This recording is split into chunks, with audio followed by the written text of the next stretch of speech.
नमस्कार. अनेक चुका झाल्या तरी चालतील, पण एकच चूक वारंवार करणं अयोग्यच. फसवाफसवी, लबाडी किंवा ढोंगबाजी करणारी प्रत्येक व्यक्ती परिस्थितीने बदलेल किंवा सुधारेल असे सहसा होत नाही. ती कदाचित बदलल्यासारखी वाटते, पण प्रत्यक्षात ती फसवाफसवीची पद्धत बदलते. ज्ञानाचे श्रेष्ठत्व आणि मनाचे कर्तृत्व कोणत्याही वस्तूपेक्षा अधिक सरस असते. माणसाचे दोन गुरु असतात, एक अनुभव आणि दुसरा कर्म. हे दोघेही सोबत राहतात. कर्म हे लढायला शिकवत असते आणि अनुभव हा जिंकायला शिकवत असतो. आपलं श्रेष्ठत्व सिद्ध करण्यासाठी एखाद्याला कमी लेखून त्याला लहान समजण्यात आपण सर्वात आधी आपला अनमोल वेळ वाया घालवत असतो.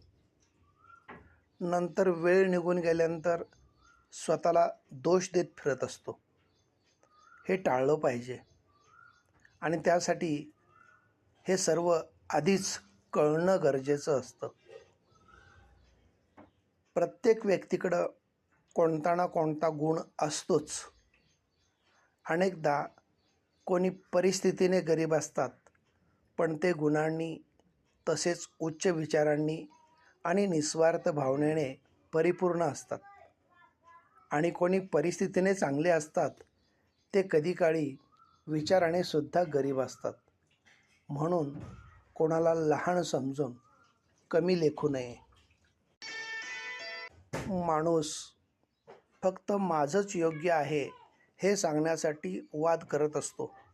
त्यापेक्षा संवाद करायचा प्रयत्न केला आणि जसे आहोत तसेच आनंदी राहिलो, नेहमी लोकांच्या आवडीनुसार बदलायचा प्रयत्न केला, तसं केलं तर आपल्याला आपलं आयुष्य कमी पडेल. कारण आनंद निर्माण करायला मर्यादा असू शकतात, परंतु आनंद उपभोगायला मर्यादा कधीच नसतात. म्हणून वाद टाळून आनंद उपभोगला पाहिजे.